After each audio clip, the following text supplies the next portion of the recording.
जैन साथियों, UP special की series में अगला वीडियो आ चुका है उत्तर प्रदेश का इतिहास। देखिए, इस वीडियो में 25 प्रश्न होंगे और देखिए प्रश्न भी यूनिक हैं। जैसे कि उत्तर प्रदेश को पूर्व में किस नाम से जाना था, यानी कि उत्तर प्रदेश का पुराना नाम क्या था।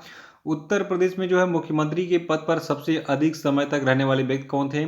कुछ इसी प्रकार से जो है बहुत ही महत्वपूर्ण प्रश्न मिलेंगे और ये भी सभी प्रश्न जो है मैंने प्रीवियस ईयर एग्जाम से लिए, यानी कि जितनी भी पुरानी परीक्षाएं हुए हैं उनसे मैंने लिया है। तो टोटल 25 प्रश्नों में से कम ऐसे प्रश्न आपको इसमें मिल जाएंगे कि जो कि आपकी आगामी परीक्षा में आपको देखने को मिल सकते हैं। तो शुरू से लास्ट तक वीडियो में बने रहिए और जो लोग हैं वो चैनल को सब्सक्राइब जरूर कर लेंगे ताकि आने वाले सभी वीडियोस का नोटिफिकेशन आपको ऑटोमेटिक मिल जाए और बेल आइकन जरूर प्रेस कर दीजिएगा ताकि नोटिफिकेशन ऑन हो जाए। और लाइक और शेयर तो आपको कर ही देना है क्योंकि बहुत मेहनत से मैं ये वीडियो बनाता हूँ आपके लिए। देखिए, पहला प्रश्न हमारा है कि उत्तर प्रदेश को पूर्व में किस नाम से जाना जाता था। तो देखिए, उत्तर प्रदेश का पुराना नाम था यूनाइटेड प्रोविंस, यानी कि संयुक्त प्रांत के नाम से जो है उत्तर प्रदेश जाना जाता था। और अगला प्रश्न है कि यूपी में मुख्यमंत्री पद पर सबसे अधिक समय तक रहने वाले व्यक्ति का नाम बताइए। देखिए, ये यूपी पीसीएस और यूपी ट्रिपल एससी और यूपी पुलिस यूपीएसआई सभी परीक्षाओं में बहुत बार पूछा गया है। देखिए, उत्तर प्रदेश में जो है मुख्यमंत्री के पद पर सबसे अधिक समय तक रहने वाले व्यक्ति थे पंडित गोविंद बल्लभ पंत। देखिए, आप बता दूं, जो आपके गोविंद बल्लभ पंत हैं ये उत्तर प्रदेश राज्य के प्रथम मुख्यमंत्री और भारत के चौथे गृह मंत्री थे। और सन 1957 में उन्हें भारत रत्न से भी सम्मानित किया गया था। और देखिए, जो आपके गोविंद बल्लभ पंत जी हैं गृह मंत्री के रूप में इनका मुख्य योगदान भारत को भाषा के अनुसार राज्यों में विभक्त करना तथा हिंदी को भारत की राजभाषा के रूप में प्रतिष्ठित करना था। तो इनका योगदान मैंने आपको बता दिया है। लेकिन जो सबसे खास बात यूपी स्पेशल एग्जाम के लिए आपको याद रखनी है कि पंडित गोविंद बल्लभ पंत जो थे आपके थे, ये मुख्यमंत्री पद पर सबसे अधिक समय तक रहने वाले व्यक्ति थे यूपी में। और अगला प्रश्न है कि उत्तर प्रदेश में सबसे अल्प समय तक कौन मुख्यमंत्री रहा, यानी कि किस मुख्यमंत्री का कार्यकाल सबसे कम रहा। तो देखिए, उत्तर प्रदेश में एक मुख्यमंत्री हुए थे त्रिभुवन नारायण सिंह। इनका कार्यकाल बहुत ही कम था। देखिए, ये 8 अक्टूबर 1970 से 4 अप्रैल 1971 तक मुख्यमंत्री थे। और देखिए, इनका कार्यकाल तो कम ही था ही। बाद में जो है ये जब यहाँ से हटे तो फिर पश्चिम बंगाल का इनको मुख्य राज्यपाल बना दिया गया था। तो मुख्यमंत्री पहले यूपी के बने फिर राज्यपाल बन गए। और देखिए, इनका जन्म जो आपके हैं त्रिभुवन नारायण सिंह जी, इनका जन्म वाराणसी में हुआ था 8 अगस्त 1904 को। ये पूछा नहीं जाएगा, बस मैं जानकारी के लिए बता रहा हूँ। और इनकी शिक्षा दीक्षा काशी शास्त्री काशी विद्यापीठ वाराणसी से हुई थी। तो याद रखिएगा, उत्तर प्रदेश में सबसे अल्प समय तक यानी कि सबसे कम समय तक मुख्यमंत्री के पद पर रहने वाले व्यक्ति थे त्रिभुवन नारायण सिंह। और अगला प्रश्न भी बहुत इंपॉर्टेंट है कि उत्तर प्रदेश के मुख्यमंत्री की नियुक्ति कौन करता है। देखिए, उत्तर प्रदेश में मुख्यमंत्री की नियुक्ति जो है ये राज्यपाल के द्वारा होती है। जैसे नॉर्मल हर राज्य में चुनाव होता है वैसे ही यूपी में विधानसभा चुनाव कराए जाते हैं। देखिए, उत्तर प्रदेश का जो विधानसभा है इसमें 404 सीटें हैं, ठीक है। लेकिन चुनाव कितने पे होता है, 403 सीटों पर चुनाव होता है और एक व्यक्ति जो है एंग्लो इंडियन मनोनीत होता है राज्यपाल के द्वारा। तो इस प्रकार 404 सीटें कंप्लीट हो जाती हैं। तो केवल 403 पे चुनाव होता है। अगर लेकिन आपसे अगर एग्जाम में पूछा जाए कि उत्तर प्रदेश की विधानसभा में कितनी सीटें हैं तो आप 404 पे टिक करेंगे। तो देखिए, विधानसभा में जब चुनाव होता है तो जो भी बहुमत वाले दल का नेता चुना जाता है उसी नेता को मुख्यमंत्री मनोनीत करता है राज्यपाल। तो याद रखिएगा, उत्तर प्रदेश में मुख्यमंत्री की नियुक्ति कौन करता है, राज्यपाल यानी कि गवर्नर करता है। देखिए, राज्य विधानसभा चुनाव के बाद राज्यपाल सामान्यतः सरकार बनाने के लिए बहुमत वाले दल अथवा गठबंधन को सरकार बनाने के लिए आमंत्रित करता है और राज्यपाल मुख्यमंत्री को नियुक्त करता है जिसकी कैबिनेट विधानसभा के लिए सामूहिक रूप से जिम्मेदार होती है। अगला है कि उत्तर प्रदेश में राज्यपाल की नियुक्ति कौन करता है। आपने ये तो जान लिया कि राज्यपाल मुख्यमंत्री की नियुक्ति करता है। ये देखिए बहुत ही जनरल सामान्य प्रश्न है और इसी में बच्चे गलत कराते हैं, इसीलिए मैंने सोचा इसको थोड़ा सा रिवाइज करा दूं। देखिए, प्रश्न हमारा क्या है, उत्तर प्रदेश में राज्यपाल की नियुक्ति कौन करता है, तो राष्ट्रपति करता है, ठीक है। राष्ट्रपति देखिए, भारत के सभी राज्यों और केंद्र शासित प्रदेशों में राज्यपालों और लेफ्टिनेंट गवर्नर की नियुक्ति करता है। देखिए, इसके लिए एक अनुच्छेद है हमारे संविधान में, अनुच्छेद 155। तो अनुच्छेद 155 के अनुसार राज्यपाल की नियुक्ति राष्ट्रपति के द्वारा की जाती है। और जिस प्रकार केंद्र में राष्ट्र का प्रमुख राष्ट्रपति होता है, उसी प्रकार राज्यों में राज्य का प्रमुख कौन होता है? राज्यपाल होता है। और प्रत्येक राज्य का जो राज्यपाल होता है, ये देश के केंद्रीय मंत्रिमंडल की सिफारिश पर राष्ट्रपति के द्वारा नियुक्त किया जाता है एवं यह राज्य के मुख्यमंत्री की सलाह से कार्य करता है। ठीक है। और सामान्यतः राज्यपाल का जो कार्यकाल है ये 5 सालों का होता है, परंतु वो इस अवधि के पूर्व भी राष्ट्रपति को इस्तीफा देकर सेवानिवृत्त हो सकता है। तो यहाँ पे मैंने राज्यपाल से संबंधित सारी चीज़ें बता दी कि राज्यपाल की नियुक्ति कौन करता है। अनुच्छेद 155 याद रखिएगा, इसी के अनुसार जो है राज्यपाल की नियुक्ति राष्ट्रपति करता है। ठीक है। कार्यकाल कितना होता है राज्यपाल का? 5 साल का। देखिए, एक प्रश्न में बहुत सारी जानकारी आपको मिल रही है। यहाँ पे एक तरीके से पॉलिटी का आपका जो है एक क्वेश्चन तैयार हो गया। अगला प्रश्न है कि उत्तर प्रदेश में विधानसभा को भंग करने का अधिकार किसको है? ये बहुत बड़ा सवाल है। कमेंट बॉक्स में उत्तर बताते रहिए और हमारे बताए गए उत्तर से मैच कीजिए। अगर आपका उत्तर सही है तो आप काबिल तारीफ हैं, यानी कि आपकी तैयारी पूर्ण रूप से जो है हो रही है। देखिए, उत्तर प्रदेश में विधानसभा को भंग करने का अधिकार राज्यपाल को है। और प्रोसेस क्या होता है विधानसभा को भंग करने का? यहाँ पे आपका यूपी स्पेशल का भी क्वेश्चन तैयार होगा और पॉलिटी का भी। देखिए, ध्यान सुनिएगा। देखिए, मुख्यमंत्री के अनुरोध पर राज्यपाल के द्वारा विधानसभा को 5 वर्ष पूरे होने से पहले भंग किया जा सकता है। यानी कि जो मान लीजिए वर्तमान में अगर योगी जी मुख्यमंत्री हैं, ये वर्तमान राज्यपाल से कहेंगे कि महोदय, हम जो है विधानसभा को भंग करना चाहते हैं, अब मैं मुख्यमंत्री के रूप में कार्य नहीं करना चाहता हूँ। तो फिर क्या करेंगे राज्यपाल? कहेंगे चलो ठीक है, हम विधानसभा को भंग कर देते हैं। देखिए, प्रत्येक विधानसभा का कार्य कितना होता है? 5 सालों का होता है। ठीक है। और हर 5 साल में यूपी में भी चुनाव होता है। देखिए, आपातकाल के दौरान, यानी कि जब देश में इमरजेंसी लागू हो, तो आपातकाल के दौरान इस कार्य को मतलब जो आपका ये टाइम पीरियड है इसको बढ़ाया जा सकता है और या फिर इसे भंग किया जा सकता है। यानी कि अगर इमरजेंसी लगी है पूरे देश में तो विधानसभा को सेंट्रल गवर्नमेंट भंग करवा सकती है। और ये भी कर सकती है कि जो कार्यकाल है, ये मान लीजिए 5 साल विधानसभा का कार्यकाल है, इसको 6 साल का भी बढ़ाकर किया जा सकता है। 6-6 महीने बढ़ता है, क्रम होता है। ठीक है। देखिए, विधानसभा का जो सत्र होता है ये आपात के दौरान काल के दौरान 6 महीने के लिए बढ़ता है, फिर जरूरत पड़ती है फिर 6 महीने के लिए बढ़ा दिया जाता है। ऐसे करके जो है 6-6 महीने के अंतराल पर विचार विमर्श करने के बाद विधानसभा का कार्यकाल बढ़ता रहता है आपातकाल के दौरान।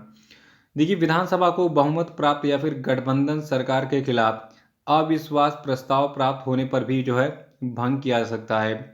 मान लीजिए गठबंधन की सरकार है मुलायम सिंह यादव की और मायावती जी की, दोनों को बहुमत नहीं मिला है, गठबंधन करके सरकार बना लिया, लेकिन बीच में मायावती जी ने कहा कि नहीं, हम तुमसे समर्थन वापस लेते हैं। तो फिर उस समय क्या होगा कि मुलायम सिंह यादव जो है अल्पमत में आ जाएंगे और उस समय फिर विधानसभा भंग करनी पड़ेगी। तो ये एक और कंडीशन है विधानसभा भंग करने का। हमेशा याद रखिएगा, विधानसभा को भंग करने का अधिकार राज्यपाल के पास ही होता है और उसमें जो जो टर्म एंड कंडीशन है मैंने सारे बता दिए हैं। अगला प्रश्न हमारा बहुत ही दमदार है। प्रश्न है कि अशोक द्वारा निर्मित भारत का जो राज चिन्ह है सिंह स्तंभ, जो कि आपको नोट और सिक्कों पे देखने को मिलता होगा, तो सिंह स्तंभ जो है उत्तर प्रदेश में कहाँ पर स्थित है? आंसर बताते रहिए। देखिए, अशोक के द्वारा निर्मित भारत का जो राज चिन्ह है सिंह स्तंभ, ये उत्तर प्रदेश में सारनाथ में स्थित है, जो कि कुछ इस प्रकार से दिखता है। अब तो हमारे गोरखपुर जिले में भी नौका विहार पे ऐसा एक सिंबल लगा हुआ है, जो कि ओरिजिनल तो नहीं है लेकिन बिल्कुल सारनाथ वाले सिंबल की तरह दिखता है। और देखिए, सारनाथ में और क्या क्या चीज़ें स्थित हैं ये मैं बता देता हूँ, इसको नोट कर लीजिएगा। स्क्रीनशॉट लेते रहिए हर पेज का और उसको आराम से नोट कर सकते हैं आप बाद में। देखिए, सारनाथ में अशोक का जो चतुर्मुख सिंह स्तंभ है ये तो स्थित है ही, इसके साथ में भगवान बुद्ध का एक मंदिर वहाँ पे मिलेगा आपको, धार्मिक स्तूप देखने को मिलेगा, चौखंडी स्तूप मिलेगा देखने को, राजकीय संग्रहालय वहाँ पे बनाया गया वो मिलेगा, जैन मंदिर भी मिलेगा सारनाथ में ही, और चीनी मंदिर भी सारनाथ में मिलेगा। सारनाथ में जो है मुलंग धकुटी और नवीन विहार भी मिलेंगे। तो ये सभी दर्शनीय स्थल हैं सारनाथ में। अगर आप सारनाथ जाइए, बनारस कभी भी जाइए तो वहाँ से टेम्पो पकड़िए, 10-15 रुपये लगता है किराया, सारनाथ जाइए घूमिए, हमारे जो देश का इतिहास है उसको देखिए। ठीक है। तो सारनाथ में आपको मिलेगा भारत का राज चिन्ह सिंह स्तंभ। और आठवां प्रश्न है कि गुप्त काल में, देखिए गुप्त काल की बात हो रही है, गुप्त काल में उत्तर प्रदेश के कौन से नगर व्यवसाय, शिक्षा और कला के प्रमुख केंद्र थे। तो देखिए व्यवसाय यानी कि बिजनेस की बात हो रही है, शिक्षा यानी कि एजुकेशन की बात हो रही है, कला मतलब हो गया आपका जो है आर्ट की बात हो रही है। तो व्यवसाय, शिक्षा और कला के प्रमुख केंद्र थे मथुरा, कौशाम्बी और प्रयाग। खैर कौशाम्बी देखिए इस समय बहुत बुरा हाल है उसका, प्रयाग का भी आप देख ही रहे हैं, इलाहाबाद में सबसे ज़्यादा आबादी है। देखिए इलाहाबाद जो यानी कि प्रयागराज जो है ये यूपी का सबसे अधिक पॉपुलेशन डेंसिटी वाला जो है ज़िला है, ठीक है, इसको नोट कर लीजिएगा, ये एग्ज़ाम में कई बार पूछा भी गया है। तो देखिए गुप्त काल में उत्तर प्रदेश की जो है मथुरा, कौशाम्बी और प्रयाग, ये तीनों नगर जो है व्यवसाय और शिक्षा के और कला के प्रमुख केंद्र हुआ करते थे। तो मथुरा यूपी में ही है, कौशाम्बी भी यूपी में है, प्रयाग भी है, ठीक है, ये तीनों प्लेस यूपी में है, आपको पता होना चाहिए।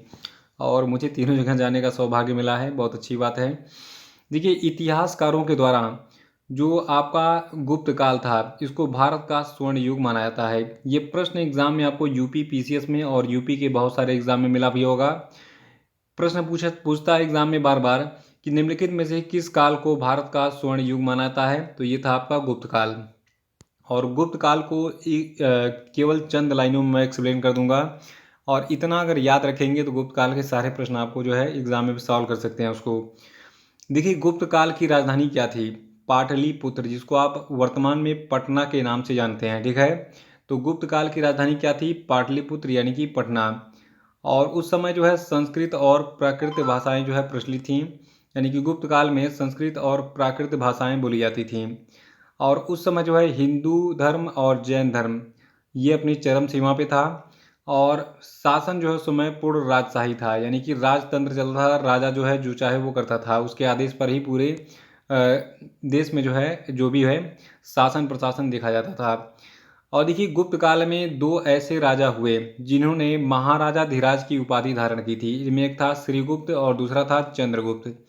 तो जो श्रीगुप्त था इसका शासनकाल रहा 240 से 280 ईस्वी, और जो आपके चंद्रगुप्त थे इनका शासन रहा 319 से 335 ईस्वी। और देखिए यहाँ पे जो चंद्रगुप्त हैं ये चंद्रगुप्त प्रथम थे, ठीक है। चंद्रगुप्त प्रथम जो है इन्होंने महाराजा धीराज की उपाधि धारण की थी, याद रखिएगा, नोट कर लीजिए अभी कि चंद्रगुप्त प्रथम गुप्त काल में एक ऐसा शासक हुआ जिसने महाराजा धीराज की उपाधि धारण की थी, और इसका कार्यकाल रहा 319 से 335 ईस्वी। और देखिए 540 से 550 ईस्वी तक जो है जो आपके विष्णुगुप्त हैं इन्होंने शासन किया था। इन्होंने भी जो है महाराजा धीराज की जो है उपाधि धारण की थी। तो श्रीगुप्त, चंद्रगुप्त और विष्णुगुप्त ये तीनों जो है इन तीनों ने महाराजा धीराज की उपाधि धारण की थी। देखिए गुप्त वंश की उत्पत्ति के बारे में अगर बात करें, एग्जाम में चूंकि पूछा जाता है इसलिए मैं आपको बता देता हूँ ताकि आपको अलग से किताब खोल के पढ़ना ना पड़े, क्योंकि अभी समय कम है और आपको एग्जाम में बैठना है और किताबों के पन्ने पलटते रहेंगे तो फिर दिक्कत हो जाएगी। इसीलिए मैं सेलेक्टिव चीज़ें आपको दे दे रहा हूँ। कम से कम 150 प्रश्नों में से आपको मैं 60-70 प्रश्न तो ऐसे ही बता दूंगा, बाकी थोड़ा मेहनत कर लीजिए करेंट अफेयर वगैरह पढ़ के मेरे, तो आप 100+ क्वेश्चन जो है आराम सॉल्व कर लेंगे और इस बार का यूपी पीसीएस प्री जो है क्वालिफाई कर लेंगे। देखिए गुप्त वंश की उत्पत्ति के बारे में बता देता हूँ आपको। देखिए गुप्त साम्राज्य का उदय 3री शताब्दी के अंत में प्रयाग के निकट कौशाम्बी में हुआ था, यानी कि जो आपका प्रयागराज इलाहाबाद है उसके बगल में जो कौशाम्बी है वहाँ पर जो है गुप्त साम्राज्य का उत्पत्ति हुआ था। और जो श्रीगुप्त है इसने गया में चीनी यात्रियों के लिए एक मंदिर बनवाया था। ये प्रश्न भी एग्जाम में पूछा गया है कि निम्नलिखित में से किसने जो है चीनी यात्रियों के लिए एक मंदिर बनवाया था गया में, तो श्रीगुप्त ने बनवाया था, ठीक है, जिसका उल्लेख चीनी यात्री इत्सिंग जो है इसने किया था 500 वर्षों बाद जो है सन 671 से 695 के बीच में। देखिए बहुत सारे चीनी यात्री जो है भारत में घूमने आए थे, उसमें ह्वेनसांग था, इत्सिंग था, बहुत सारे थे, ठीक है। और देखिए पुराणों में कहा गया है कि आरंभिक गुप्त राजाओं का जो साम्राज्य है ये गंगा, द्रोणी, प्रयाग, साकेत, अयोध्या तथा मगध तक फैला था, ठीक है। तो गुप्त साम्राज्य कहाँ कहाँ तक फैला था, गंगा की द्रोणी में, प्रयागराज में यानी कि इलाहाबाद में, साकेत में तथा मगध में। और देखिए चीनी यात्री इत्सिंग के अनुसार मगध के मृग शिखावन में एक मंदिर का निर्माण करवाया गया था, और तथा मंदिर के व्यय में 24 गाँव को दान दिए गए थे। तो इस चीज़ को याद रखिएगा गुप्त वंश के बारे में। और एक गुप्त वंश का बहुत ही महान शासक था चंद्रगुप्त प्रथम। यहाँ पे इनकी फोटो दिख रही है आपको। देखिए जो चंद्रगुप्त प्रथम थे, ठीक है, ये गुप्त वंश के पहले शासक थे जिन्होंने महाराजा धीराज की उपाधि धारण की थी और इन्होंने लिच्छवी राजकुमारी से विवाह किया था। ये प्रश्न एग्जाम में बहुत पूछा गया है, ठीक है। चंद्रगुप्त प्रथम ने जो है लिच्छवी राजकुमारी से विवाह किया था, जो कि एक क्षत्रिय कुल की महिला थी। और आपको बता दूं जो चंद्रगुप्त हैं, देखिए जो गुप्त वंश था, ठीक है, ये वैश्य बनिया बिरादरी के ये सभी लोग थे। यानी कि जो गुप्ता कास्ट वर्तमान में आप देखते हैं तो गुप्ता लोग जो है उस समय शासन किया करते थे पूरे देश पे, तो वही था गुप्त वंश। Professor R.S. शर्मा इनके अनुसार गुप्त शासक वैश्य बनिया बिरादरी के थे और क्षत्रिय कुल में यानी कि लिच्छवी राजकुमारी से विवाह करने के बाद इनकी प्रतिष्ठा और बढ़ गई थी पूरे भारत में। तो याद रखिएगा जो गुप्त वंश के शासक थे ये वैश्य या बनिया बिरादरी के थे। और मैं भी उसी का भी एक तरीके से मतलब जातिवाद मैं नहीं कर रहा हूँ, मेरा भी टाइटल गुप्ता ही है, शायद मैं भी उसी गुप्त वंश का ही हूँ, ठीक है।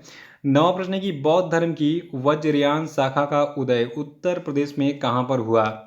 देखिए मैं कुछ चीज़ें क्लू इसलिए छोड़ देता हूँ, अपने से कोरिलेट कर लेता हूँ ताकि आपको याद रहे, हाँ सर ने ये बताया था, शायद वही सही हो। तो आप इस चीज़ को कभी नहीं भूलेंगे कि जो गुप्त वंश के शासक थे वो वैश्य या बनिया बिरादरी के थे।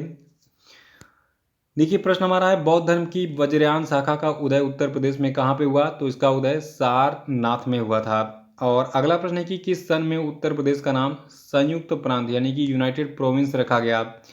तो देखिए उत्तर प्रदेश का नाम जो है 1937 में संयुक्त प्रांत रखा गया था, यानी कि यूनाइटेड प्रोविंस रखा गया था।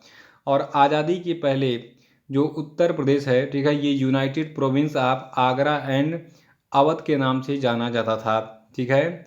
आज़ादी के पहले उत्तर प्रदेश जो है ये United province of Agra and Awadh के नाम से जाना जाता था। और देखिए अप्रैल 1937 में इसका नाम फिर चेंज हुआ और ये जो है फिर यूनाइटेड प्रोविंस बन गया, ठीक है। और आज़ादी के बाद 24 जनवरी 1950 को ये संयुक्त प्रांत उत्तर प्रदेश में तब्दील हो गया। इसीलिए 24 जनवरी को जो है हम उत्तर प्रदेश का स्थापना दिवस भी मनाते हैं। अगला कि उत्तर प्रदेश में 1857 की क्रांति का आरंभ सर्वप्रथम किस नगर में हुआ। तो देखिए जो आपका मेरठ था, मेरठ में 10 मई 1857 के दिन जो है आज़ादी के पहले आंदोलन की शुरुआत हुई थी, जो कि मतलब उसके बाद पूरे देश में फैल गया था। और अगला प्रश्न है कि उत्तर प्रदेश भारतीय गणतंत्र का एक पूर्ण राज्य किस सन में बना। तो देखिए 26 जनवरी 1950 को जो है भारतीय गणतंत्र का एक पूर्ण राज्य बन गया उत्तर प्रदेश। साल सन 1950 में देश के पहले भारतीय गवर्नर जनरल चक्रवर्ती राजगोपालाचारी यानी कि C राजगोपालाचारी जो है इन्होंने 26 जनवरी बृहस्पतिवार के दिन सुबह 10:18 पर भारत को एक संप्रभु लोकतंत्र गणराज्य घोषित किया। और 13वां प्रश्न है कि उत्तर प्रदेश में काकोरी षड्यंत्र कांड कब हुआ। देखिए काकोरी कांड, ठीक है, इस पे ये बहुत बड़ा टॉपिक था ये। तो देखिए काकोरी कांड का जो है नाम चेंज भी हुआ बाद में योगी जी की सरकार में। तो काकोरी की वो घटना कही जाने लगी फिर बाद में, ठीक है। तो देखिए काकोरी कांड यानी कि काकोरी षड्यंत्र कांड जो है ये हुआ था 9 अगस्त 1925 को। लखनऊ जो है, लखनऊ के पास एक छोटा सा स्टेशन है काकोरी, तो काकोरी में वहीं स्टेशन पे ये घटना हुई थी, ठीक है। तो देखिए काकोरी कांड के लिए हमेशा राम प्रसाद बिस्मिल, अशफाक उल्ला खां, राजेंद्र लाहिड़ी और ठाकुर रोशन सिंह समेत कुल 10 क्रांतिकारियों को याद किया जाता है। अगला प्रश्न है उत्तर प्रदेश में प्रसिद्ध बुलंद दरवाजा कहाँ पे स्थित है। देखिए बुलंद दरवाजा कुछ इस प्रकार से दिखता है, ये फतेहपुर सीकरी में स्थित है। आपको बता दूं बुलंद दरवाजा भारत के उत्तर प्रदेश प्रांत के आगरा शहर से 43 किलोमीटर दूर फतेहपुर सीकरी नामक स्थान पर एक दर्शनीय स्मारक है। इसका निर्माण अकबर ने 1602 में करवाया था। एग्जाम में प्रश्न क्या पूछा गया कि फतेहपुर सीकरी का निर्माण किसने करवाया, तो अकबर ने 1602 में कराया था। अगला प्रश्न है कि उत्तर प्रदेश में चौखंडी स्तूप कहाँ स्थित है। तो देखिए उत्तर प्रदेश में जो चौखंडी स्तूप है ये सारनाथ में स्थित है। देखिए जो चौखंडी स्तूप है ये वाराणसी उत्तर प्रदेश से 13 किलोमीटर की दूरी पर सारनाथ में स्थित है और जो कि कुछ इस प्रकार से 16वां प्रश्न है कि उत्तर प्रदेश में मुगल कालीन लाल किला कहाँ पर स्थित है। तो देखिए लाल किला दो है, एक दिल्ली में स्थित है और एक आगरा में, ठीक है। तो जो मुगल कालीन लाल किला है ये आपका आगरा में स्थित है, शाहजहां ने 1638 में आगरा से दिल्ली को राजधानी बना ली तथा दिल्ली के लाल किले का निर्माण भी प्रारंभ करा दिया और अनेक मुस्लिम विद्वान इसका निर्माण 1648 ईस्वी में पूरा होना मानते हैं। अगला प्रश्न है कि उत्तर प्रदेश में अकबर की रानी जोधाबाई का महल कहाँ पे है? तो देखिए जोधाबाई का महल फतेहपुर सिकरी में है और जोधाबाई का महल आगरा के प्रसिद्ध ऐतिहासिक पर्यटन स्थल फतेहपुर सिकरी में स्थित है। नोट कर लीजिएगा। अगला प्रश्न है उत्तर प्रदेश के निम्नलिखित में से किस नगर में दिया सलाई बनाने का कारखाना नहीं है? देखिए दिया सलाई यानी कि माचिस बनाने की बात हो रही है, ठीक है। तो उत्तर प्रदेश का जो आगरा जिला है यहाँ पर माचिस नहीं बनता है, बाकी बरेली में, इलाहाबाद में और सहारनपुर में, इन तीनों जगहों पर जो है दिया सलाई यानी कि माचिस का निर्माण किया जाता है। ऐसे ही ये सारे प्रश्न जो है हूबहू ऐसे एग्जाम में पूछे गए थे, सब कॉपी पेस्ट वाले हैं, ठीक है। हम मैंने पुराने पेपर से जो है इसको कॉपी किया है। अगला प्रश्न है कि उत्तर प्रदेश में सीमेंट के कारखाने कहाँ स्थित हैं? तो देखिए उत्तर प्रदेश में सीमेंट का कारखाना चुर्क और डल्ला में स्थित है, ठीक है। अगला है कि उत्तर प्रदेश का सूक्ष्म यंत्र बनाने का प्रमुख औद्योगिक केंद्र कौन सा है? तो देखिए उत्तर प्रदेश का सूक्ष्म यंत्र बनाने का जो प्रमुख औद्योगिक केंद्र है ये लखनऊ है। और अगला है कि उत्तर प्रदेश कितने संभागों में विभक्त है? देखिए संभाग यानी कि मंडल की बात हो रही है। उत्तर प्रदेश में 18 मंडल या संभाग हैं और 75 जिले हैं। तो 18 मंडल कौन कौन से हैं? अलीगढ़ मंडल, आगरा मंडल, आजमगढ़ मंडल, प्रयागराज मंडल, कानपुर मंडल, गोरखपुर मंडल, चित्रकूट मंडल, झांसी मंडल, देवीपाटन मंडल, अयोध्या मंडल, बस्ती मंडल, बरेली मंडल, विंध्याचल मंडल, मुरादाबाद मंडल, मेरठ मंडल, लखनऊ मंडल, वाराणसी मंडल, सहारनपुर मंडल। ये 18 मंडल हैं आपके उत्तर प्रदेश के, ठीक है। इसको नोट कर लीजिएगा। बाकी उत्तर प्रदेश के जो 75 जिले हैं इनको नोट करना है, तो इसका स्क्रीनशॉट ले लीजिए, आराम से नोट कर लीजिएगा कि 75 जिले कौन कौन से हैं। और 22वां प्रश्न है कि उत्तर प्रदेश के किस स्थान पर महात्मा बुद्ध ने निर्वाण प्राप्त किया था? देखिए महात्मा बुद्ध ने निर्वाण प्राप्त किया था कुशीनगर में, ठीक है। गोरखपुर जिला जो आपका है उसके बगल में कुशीनगर जिला है और गोरखपुर से लगभग 40-42 किलोमीटर की दूरी पर ये आपका महात्मा बुद्ध का निर्वाण स्थल है। मैं तो गया हूँ कई बार, आप भी आ सकते हैं घूमने। अब तो वहाँ पे इंटरनेशनल एयरपोर्ट भी बन गया कुशीनगर में। 23वां प्रश्न है कि प्रसिद्ध दशावतार मंदिर उत्तर प्रदेश में कहाँ पर है? तो देखिए जो आपका दशावतार मंदिर है ये आपका उत्तर प्रदेश के देवगढ़ में स्थित है। देखिए जो दशावतार मंदिर है ये उत्तर प्रदेश के ललितपुर जिले के देवगढ़ में स्थित है। किस जिले में? ललितपुर जिले के देवगढ़ में स्थित है। ये भगवान विष्णु को समर्पित है। प्रश्न क्या बनता है एक और कि दशावतार मंदिर में किस देवता का जो है एक तरीके से प्रतिमा लगाया गया है? तो भगवान विष्णु की प्रतिमा वहाँ पे है। और ऐसा माना जाता है कि जो दशावतार मंदिर है ये गुप्त काल में बनाया गया था और यहाँ पर आप भगवान विष्णु के 10 अवतारों के दर्शन कर सकते हैं, इसीलिए इसका नाम दशावतार मंदिर रखा गया है। और यही नहीं, मंदिर के चारों द्वारों पर गंगा और यमुना देवियों की नक्काशी की गई है और पट्टी पर वैष्णव पौराणिक कथाओं की नक्काशी भी की गई है। दशावतार मंदिर कुछ इस प्रकार से दिखता है। इसकी मरम्मत नहीं कराई सरकार ने, इसलिए थोड़ा सा ये जीर्ण शीर्ण हो गया है। खैर इसका मरम्मत कराना चाहिए। गुप्त वंश का जो धरोहर है, भारत का जो इतिहास है उसको जिंदा रखने के लिए। अगला कि उत्तर प्रदेश के प्रसिद्ध संगीतज्ञ स्वामी हरिदास किस मुगल शासक के समकालीन थे? तो देखिए जो आपके स्वामी हरिदास हैं ये अकबर के समकालीन थे। याद रखिएगा स्वामी हरिदास अकबर के समकालीन थे। अकबर इनके दर्शन के लिए एक बार वृंदावन गए थे और केलीमाल में इनके 100 से अधिक पद जो है संग्रहित हैं। इनकी वाणी सरस और भाविक है और स्वामी हरिदास का जन्म 1478 में हुआ था। अगला कि उत्तर प्रदेश में सर्वाधिक प्रचलित लोक नृत्य जो है ये कौन सा है? तो देखिए सबसे अधिक प्रचलित लोक नृत्य आपका है नौटंकी।